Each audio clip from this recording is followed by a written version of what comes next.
السلام علیکم ورحمۃ اللہ وبرکاتہ۔ اعوذ باللہ من الشیطان الرجیم، بسم اللہ الرحمن الرحیم۔ رب اشرح لی صدری ویسر لی امری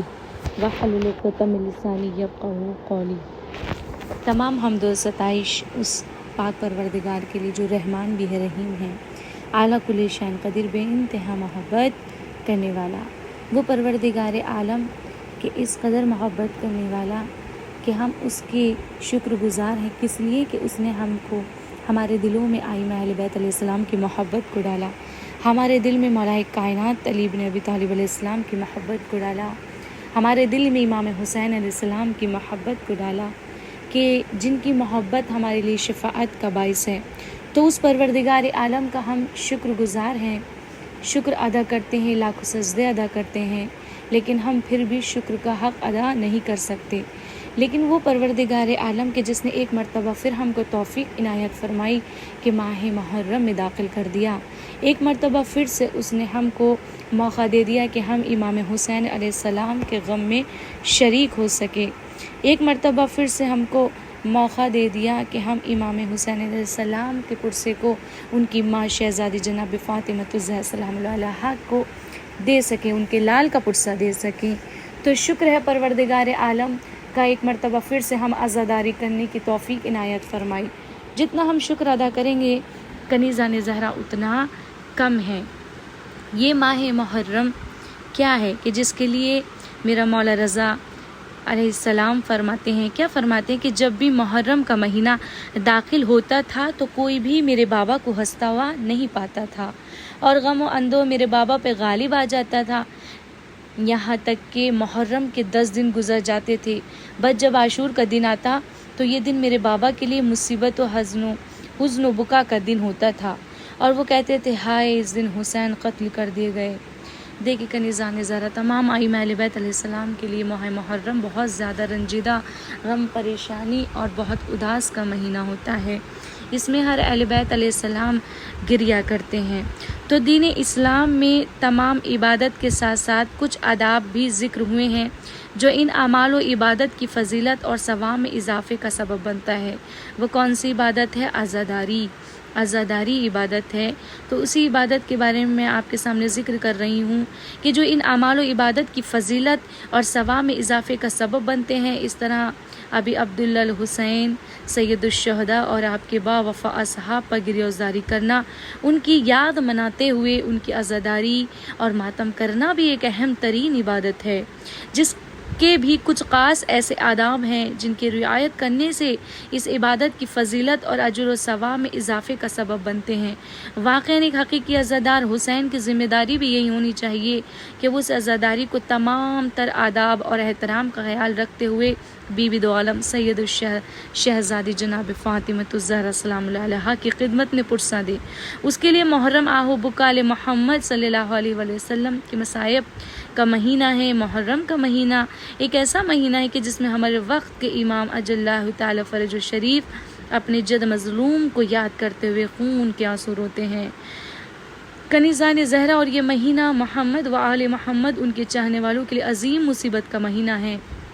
لہٰذا ایک عزادار واقعے کے لیے ضروری ہے کہ وہ اس عظیم عبادت عزاداری کو چند اعمال میں منحصر نہ کرتے ہوئے جتنا ہو سکے مولا کی اس عظیم قربانی کے لیے مقصد اور اہمیت کو سمجھتے ہوئے رفتار، گفتار اور کردار اور ماتم کے ذریعے سے دنیا والوں کو مقصد حسین علیہ السلام سے آگاہ کرے، اس لیے کہ محرم وہ عظیم دستگاہ ہے کہ جہاں سے ہر انسان اپنی معرفت اور بساط کے مطابق کچھ نہ کچھ حاصل کر کے جاتا ہے، اور ایک عزادار کی بھی یہی نیت ہونی چاہیے کہ ہم اس پیش عزا سے کچھ نہ کچھ سیکھ کر اٹھے۔ جب یہ مہینہ اس قدر بعظمت اور غم و اندو کا مہینہ ہے تو ایک عزادار اور ماتمدار کے لیے ضروری ہے کہ اس میں اپنے کانوں، آنکھوں، ہاتھوں، زبان اور بدن کے دیگر اعضاء کو گناہوں سے بچائے رکھے، تاکہ ہمارا گریہ ماتم مجالس دیگر ہر وہ عمل جو ہم ایک عزادار ہونے کے اعتبار سے انجام دیتے ہیں وہ بارگاہ مولا میں قبول ہو، لہٰذا چند آداب کے جن کا خیال رکھنا ایک ماتمی اور عزادار کے لیے بہت ضروری ہے۔ کنیزان زہرا، جیسے ماہ محرم میں عزاداری کو منعقد کرتے ہیں تو عزاداری کوئی رسم و رواج نہیں ہے، عزاداری ایک عبادت ہے، عزاداری ایک حقیقت ہے کہ جس کو برپا کرنے کے لیے کچھ باتوں کا ہمیں خیال رکھنا چاہیے۔ تو میں آپ کے سامنے کچھ نکات ہے بہت جلدی آپ کے سامنے پیش کرنا چاہوں گی، کچھ پوائنٹس ہیں جو آپ کو اس ماہ محرم میں وہ اپنا ہدف بنانا ہے، اپنا مقصد بنانا ہے کہ ہمیں اس سال ماہ محرم میں اپنے آپ کے اندر چینجنگ لانا ہے۔ وہ کیسے لائیں گے؟ کچھ پوائنٹس ہیں جو بتا رہی ہوں۔ پہلا نقطہ ہے کہ عزاداری و مجالس عزا برپا کرنے کی نیت یہ نہ ہو کہ اگر نہیں کریں گے تو لوگ کیا کہیں گے۔ آپ سمجھیں کہ مثال کے طور پہ ہم ہر سال کرتے آ رہے ہیں، ہر سال ہم عشرہ کر رہے ہیں، مجلس سے برپا کر رہے ہیں، لیکن ایک سال ایسا ہے کہ ہم نہیں کریں، تو اس میں خوف میں نہ رہیں۔ آپ کے پاس کوئی پریشانی آ گئی، کوئی پرابلمس کریٹ ہو گئی ہے کہ آپ جس کی وجہ سے آپ کے مجلس نہیں رکھ سکتے، تو اس میں کوئی پریشانی کی بات نہیں ہے، کوئی بڑی بات نہیں ہے۔ ایسا نہیں سوچے کہ آپ امام حسین نعوذ باللہ غصہ ہوں گے یا ناراض ہوں گے، کیا سوچیں گے۔ اگر آپ کے پاس کوئی پریشانی ہوگی تبھی آپ نے اس سال نہیں مجلس منعقد کی گئی تو کوئی بات نہیں، شہزادی اس چیز کو دیکھتی ہیں، آپ کو سمجھ سکتی ہیں، ایسا نہیں کہ آپ کو نہیں سمجھے۔ آپ کا ہر عمل شہزادی جناب فاطمہ زہرا سلام اللہ علیہا دیکھ رہی ہیں کہ اس سال کیوں آپ نے مجلس برپا نہیں کری۔ اور آپ اگر مجلس برپا کر رہے ہیں تو آپ عوام کے لیے نہیں کر رہے ہیں، آپ جناب فاطمہ زہرا کے لیے کر رہے ہیں، آپ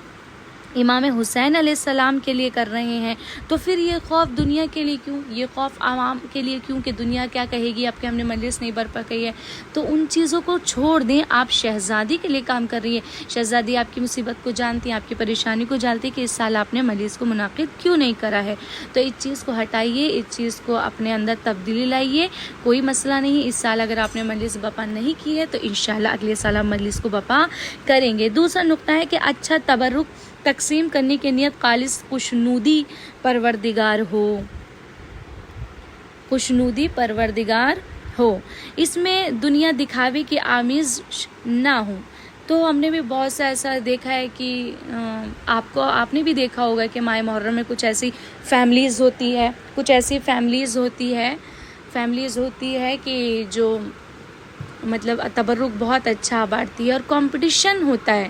کہ ہم نے اچھا بانٹا ہے، اس نے اچھا بانٹا ہے تو ہم اس سے زیادہ اچھا بانٹیں گے، ہم اس سے زیادہ اچھا بانٹیں گے۔ اگر آپ کوئی بھی تبرک بانٹیں، چھوٹا سے چھوٹا تبرک بانٹ رہے ہیں تو آپ جناب فاطمہ زہرا کی خوشنودی کے لیے بانٹیں، آپ اللہ کی قربت کے لیے بانٹیں، آپ کمپٹیشن نہیں رکھیں۔ یہ امام حسین علیہ السلام کی آپ اگر ایسے ریاکاری کر کے مجلس برپا کریں گے، اس میں تبرک بانٹیں گے تو کوئی فائدہ نہیں ہے۔ شہزادی آپ سے اس عمل سے آپ کے راضی نہیں ہو سکتی، اور کوئی بھی عبادت ہو ریاکاری میں اگر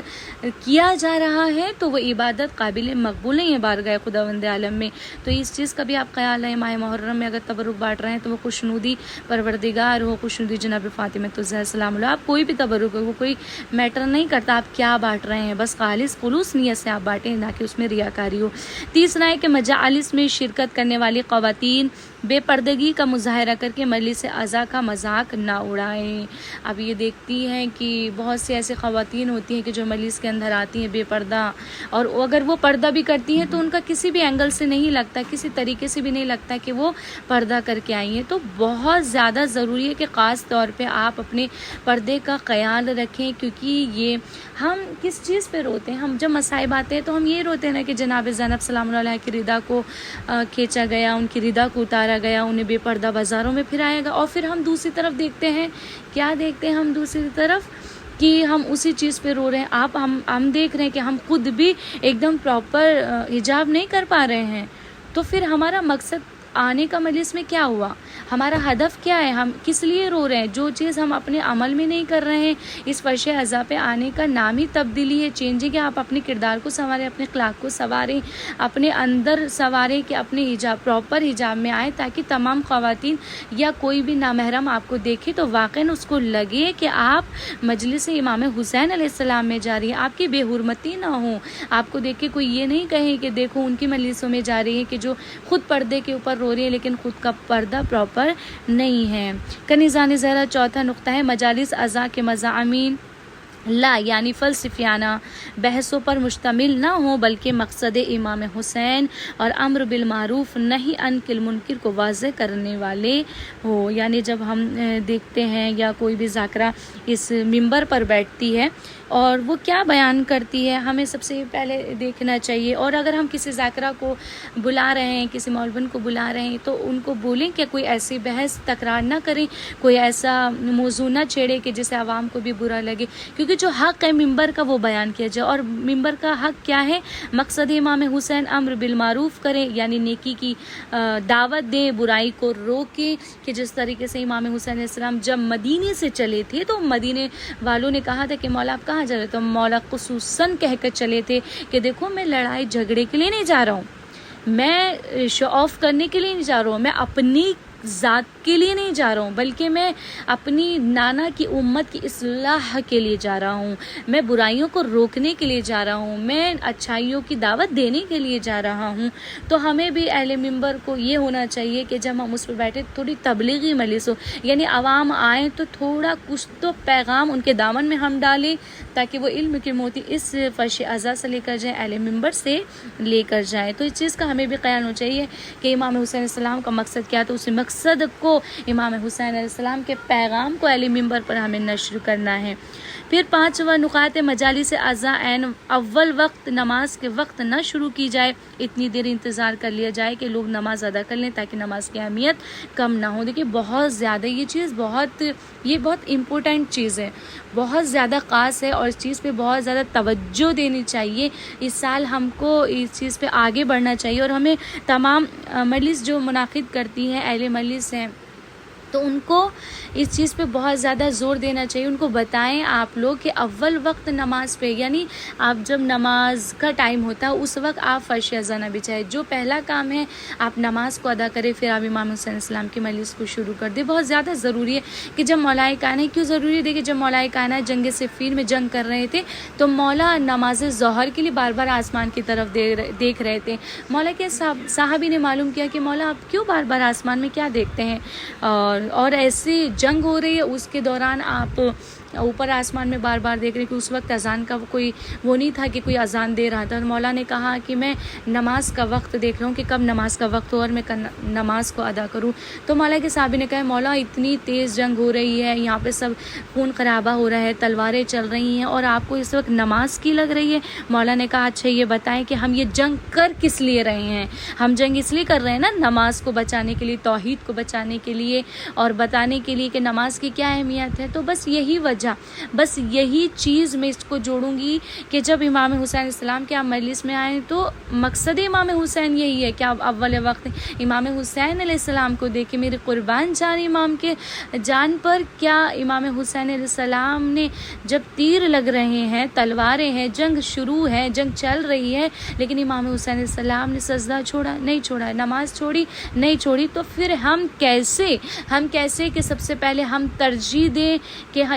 نماز کو دوسری چیز پر رکھیں، دوسرے اینگل پہ رکھیں، اور پھر ہم پہلے امام سے کیسے امام حسین علیہ السلام راضی ہو سکتے ہیں؟ ہرگز نہیں ہو سکتے مومنات۔ تو اس چیز کو بہت زیادہ پوائنٹ نوٹ کریں کہ اور سمجھائیں، عوام کو پیار سے سمجھائیں۔ آپ اگر ذاکرہ ہیں تو اہل ممبر سے آپ کی ذمہ داری ہے کہ آپ کو اسے اچھے سے سمجھائیں کہ اول وقت نماز کے بعد میں ہی مجلس کو شروع کیا جائے۔ اگر آپ نے فرش اعضا بچھا لیے تو ہم آپ اہتمام کریں کہ آ کے جو بھی جن کی نماز چھوٹ رہی ہے تو پہلے وہ نماز ادا کریں، پھر اس کے بعد مجلس کا آغاز کریں۔ اور چھٹا جو نکات ہے وہ مجالس اعضا کا تبرک وہ خرچہ مال حلال سے کیا جائے، مشکوک و حرام مال اس میں استعمال نہ کیا جائے۔ ظاہر سی بات ہے جب امام حسین علیہ السلام کی مجلس بپا کی جا رہی ہے، میں وہی کہوں گی کہ مقصد امام حسین وہی ہے کہ حلال کو حلال امام نے بتایا، حرام کو حرام بتایا۔ اگر آپ حرام چیز، حرام پیسے سے، حرام کمائی سے آپ امام حسین علیہ السلام کے لیے تبرک لا رہی ہیں، ان کے مجلس میں خرچ کر رہی ہیں، تو کوئی فائدہ نہیں ہے۔ آپ امام حسین علیہ السلام ایسی مجلسوں سے، ایسے تبرک سے امام حسین شاد نہیں ہو سکتے اور آپ کو گناہ بھی ملے گا۔ 7واں پوائنٹ ہے مراسم عزاداری، علم و تعزیہ، زری وغیرہ کے احترام کا خصوصی خیال کیا جائے۔ بے شک جب ہم یہاں پر تمام جلوس ہوتے ہیں، علم نکلتے ہیں اور زری نکلتی ہیں، ان کا بہت زیادہ خاص طور سے احترام کرنا چاہیے، بے حرمتی نہ ہو۔ 8واں پوائنٹ ہے کہ مضامین عزاداری میں فساد انگیز بیانات سے ذاکرین کو روکا جائے۔ بے شک جیسے کہ ابھی بہت زیادہ اس چیز کو ٹرینڈ میں لیا جا رہا ہے کہ کوئی بھی آتا ہے اہل ممبر پہ کچھ بھی بول کے چلا جاتا ہے، بہت بحث کر کے چلا جاتا ہے، کسی کو ٹونٹ کس کے چلا جاتا ہے۔ دیکھیے میں سمجھانا چاہتی ہوں کہ یہ ممبر کھلونا نہیں ہے، یہ ممبر کی بہت بڑی ذمہ داری ہے۔ آپ اگر دیکھ رہی ہیں، آپ نے کسی کو دعوت دی ہے ذاکرہ کو، اگر وہ ممبر پہ بیٹھ کے کچھ بھی بحث و تکرار کر رہی ہے کہ جس سے بہت زیادہ لڑائی جھگڑے عوام میں ہونے لگے، اس نے ایسا کہہ دیا، اس نے ایسا کہہ دیا، تو اس چیز پہ آپ روک ٹوک کریں، کیونکہ ممبر بہت بڑی ذمہ داری ہے۔ ممبر پر بیٹھ کر کوئی بھی ایسی ویسی بات نہیں کر سکتا، صرف ممبر ہے تو امام حسین علیہ السلام کے پیغام کو نشر کرنا، اس میں ائمہ اہل بیت علیہ السلام کے ذکر کو عام کرنا اور امام حسین کے مقصد کو بیان کرنا اور نہیں انکل منکر کرنا، امام کی محبت کو بتانا، امام کی معجزات کو، ان کی فضیلت، بلاغات، ان کی فصاحت کو بیان کرنا ہے۔ ٹھیک ہے خواہران، پھر ہے 8واں پوائنٹ،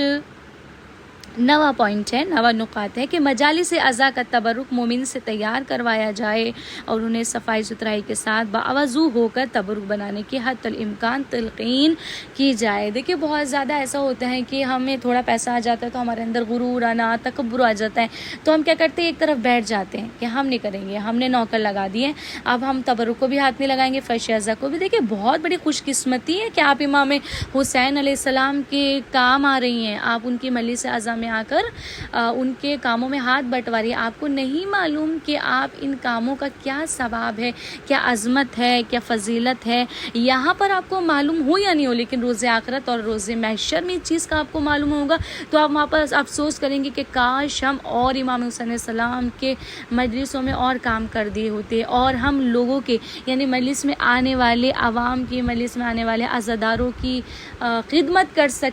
سکتے تو کر سکتے، لیکن اس سے پہلے کہ یہ موقع ہمارے ہاتھوں سے جائے تو ہم امام حسین علیہ السلام کے عزاداروں کی خدمت کریں، وہ آئیں، اور پھر یہاں پر ہدف، یہاں پر نکات جو دیا وہ دیا گیا ہے کہ ہو سکے تو ان کے ہاتھوں سے بنوائیں، ہیلپ لیں ان سے، ان کو بھی اچھا لگے گا، آپ کو بھی اچھا لگے گا، حتیٰ کہ ائمہ اہل بیت علیہ السلام بھی خوش ہوتے ہوئے نظر آئیں گے۔ آخری ہے 10 نکات، 10 پوائنٹ ہے۔ 10واں ہے کہ تبرک میں مظہر صحت چیزیں کھلانے یا بانٹنے سے اجتناب کیا جائے۔ بے شک ابھی جیسے ماہ محرم آ رہا ہے، بہت زیادہ تبرک بٹیں گے الحمدللہ امام حسین علیہ السلام کا۔ ویسے تو ہم 12 مہینے امام حسین علیہ السلام کا کھاتے ہیں، ان کا ہی نام کا پیتے ہیں، اور ہماری زندگی بھی ان کے نام پر ہی ہے، لیکن آپ جو بھی تبرک اگر چن رہی ہیں، آپ اپنے مجلسوں میں جو بھی دے رہی ہیں، تو ایسی چیز نہ ہو کہ کوئی ضعیف ہو یا بچہ ہو، اس کو مطلب ان کی صحت پر اثر پڑے یا وہ کھا کے بیمار ہو جائے۔ تو آپ تھوڑا دھیان رکھیں کہ امام حسین علیہ السلام کے مجلس میں کچھ ایسا تبرک بانٹیں کہ جس سے لوگ خوش بھی ہو جائیں کہ ہاں واقعی یہ ایسی چیز ہے، ہم اس سے بیمار نہیں ہو جائیں۔ تو بس تھوڑا دھیان رکھیں اس چیز کے لیے، اور بس یہی آخری تھی خواہران، اور میں امید کرتی ہوں کہ آپ کو یہ عزاداری اور ہماری ذمہ داری، آپ کو یہ پیغام بہت اچھے سے سمجھ میں آ گیا ہوگا۔ دعا گو ہیں کہ آخر میں کہ پروردگار اس ماہ محرم میں ہم کو یہ مقصد امام حسین السلام کے پیغام کو نشر کرنے کی توفیق عنایت فرمائے، اور جو ہماری ذمہ داری اس پہ کھرا اترنے کی توفیق عنایت فرمائے، کیونکہ ہمیں عوام کو خوش نہیں کرنا ہے، ہم کو امام حسین علیہ السلام کو خوش کرنا ہے۔ اور یہی دعا ہے کہ پروردگار ہم چھوٹی سی مختصر سی عبادت کو قابل مقبول فرمائے، امام کے ظہور میں تعجیل عنایت فرمائے۔ فقط والسلام ورحمۃ اللہ وبرکاتہ۔